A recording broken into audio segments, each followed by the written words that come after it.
I'm sorry for everything, and I know you need space, but I'm here for you. You don't need to feel so lost. Joseph, have I ever told you what my mother was like?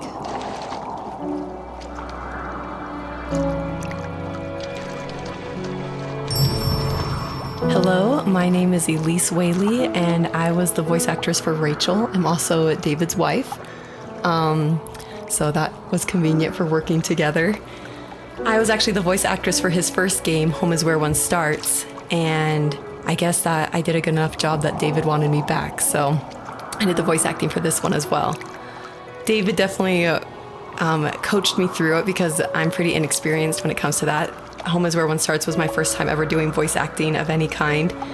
And we watched a lot of trailers of movies we liked to get the voice right of female leads who were talking in the trailer and try to mimic that and bring that into the game so that had the right kind of feel and the right kind of atmosphere for the voice. My character actually is the same character from Home is Where One Starts. If you've played that game, you probably connected that together. And this is her probably about 15 years later, maybe 20 years later in this game. I was happy to revisit the character of Rachel. We kind of leave her in an ambiguous spot in Home is Where One Starts. It definitely ends on a hopeful note, but there's not a lot of details. And in this game, you see that she's able to move on through a lot of her issues that she had from her abusive home and be able to start her own family and start a new cycle without that abuse, which I think is really inspiring.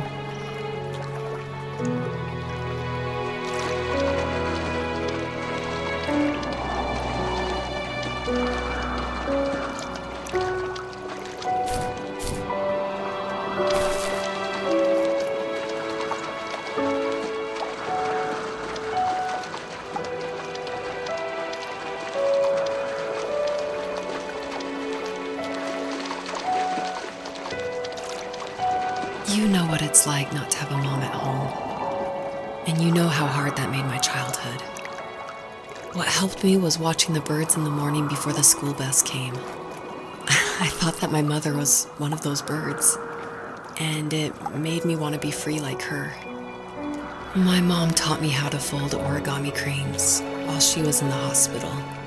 So I told myself I would fold one every day until I could fly myself.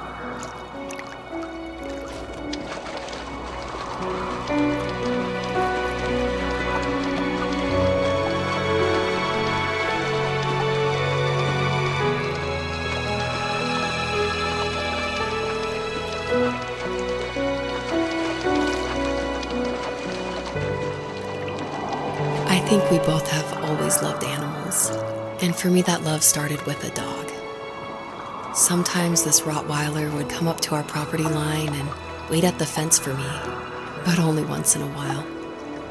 I was sure to check every day immediately after school, and it usually ended in disappointment. I would even steal money from my passed-out dad just so I could buy these off-brand dog biscuits. Even when she did stop by, she never went beyond the fence. Why was she so scared?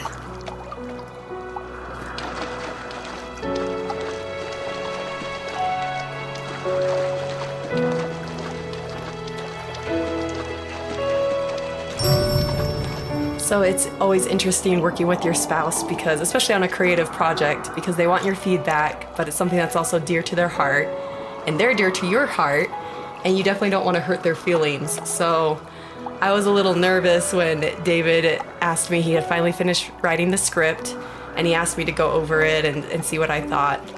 And I had minored in English. I majored in art, but I minored in English, so I felt like I had a little bit of experience. But I was definitely like a little scared because you don't want to be too harsh, but you also want to be honest.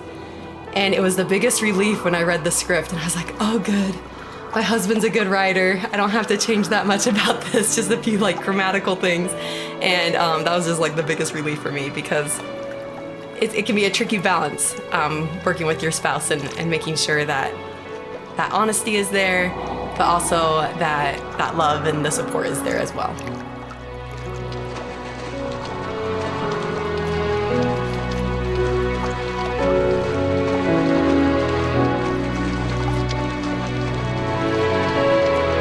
think my dad was the opposite of your dad in almost every way, except he was in the military as well. He coped with alcohol of every kind. The trailer started falling apart, he got angry, and I withdrew. More and more I became the weird, quiet kid who made lots of origami birds and carried dog biscuits around. I think we were pretty similar when it came to being the weird kids. And that same sincerity in college was one of the reasons I was so drawn to you.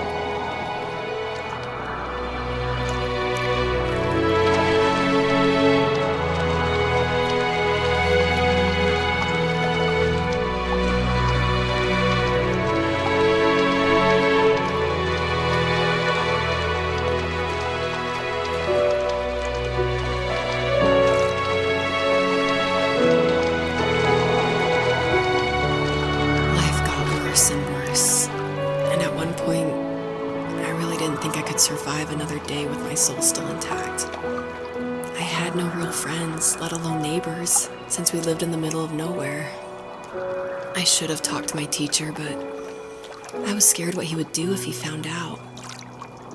As I waited for the school bus one morning, I walked around until I found something in an abandoned shed. Something I can't put into words.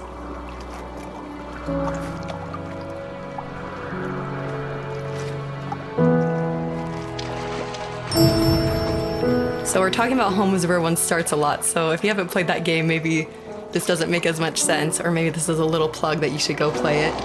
But in that game, it actually features one of my artworks. I work as an artist and paper cutting, actually. And David used one of my artworks as a graffitied stencil in Home is Where One Starts that's against the wall of this shack.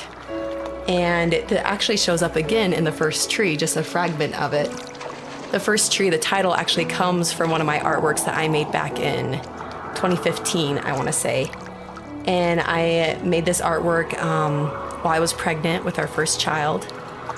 And it had a lot of meaning for me, and David actually helped me come up with the title. And he asked, because I was really struggling, I was like, I have no idea what to call this, and I always go to David for title ideas and to bounce ideas off of him, and that's like the only way I can ever come up with a title is by talking with him. So we were talking back and forth and looking at this artwork, and he said, well, what kind of like movies or shows were you watching while you were making the artwork? Because my work's pretty tedious, so sometimes I'll watch a show or do some Netflix binging while I'm creating it. And I was like, oh, I actually watched Tree of Life a ton. And then we're like, Tree of Life. And we started thinking more about that, and then arrived at the first tree. So it started off as one of my artworks and then became a part of David's art, which I think is really cool that we were able to share that title.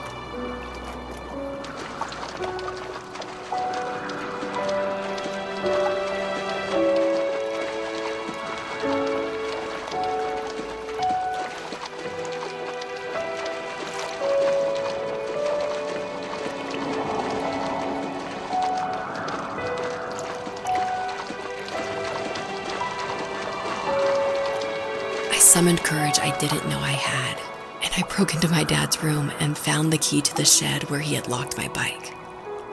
I'll never forget that feeling of the wind rushing by my ears as the sun rose over fields of wheat.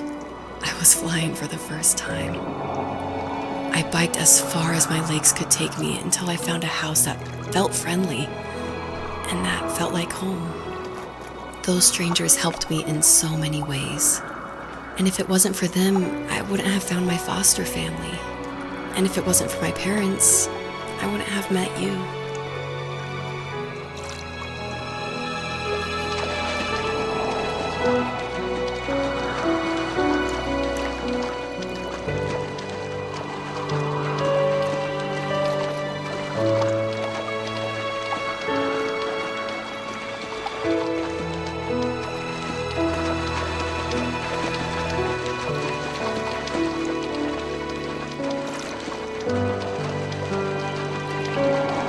You have strength, Joseph, and you're not as alone as you think.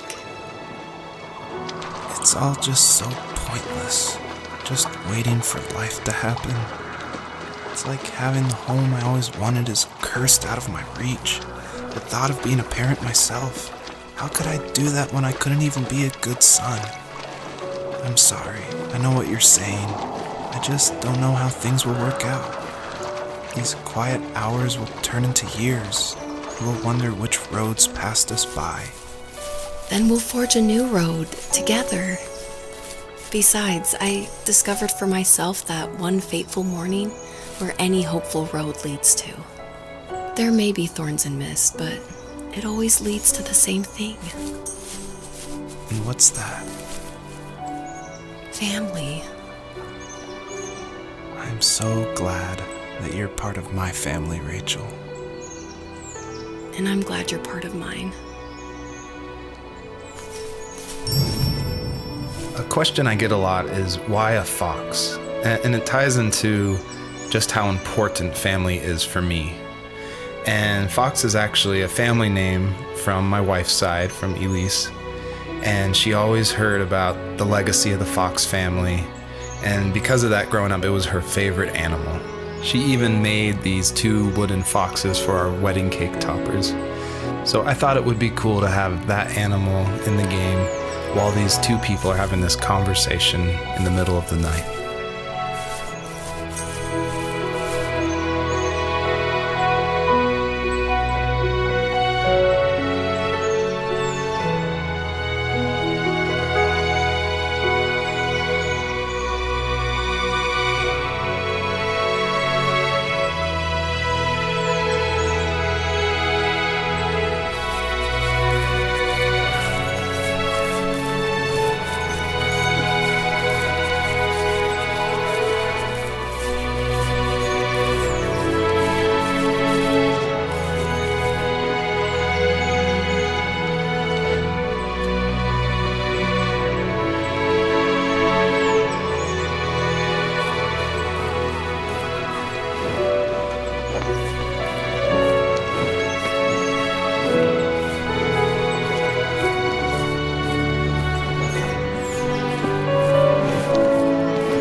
life.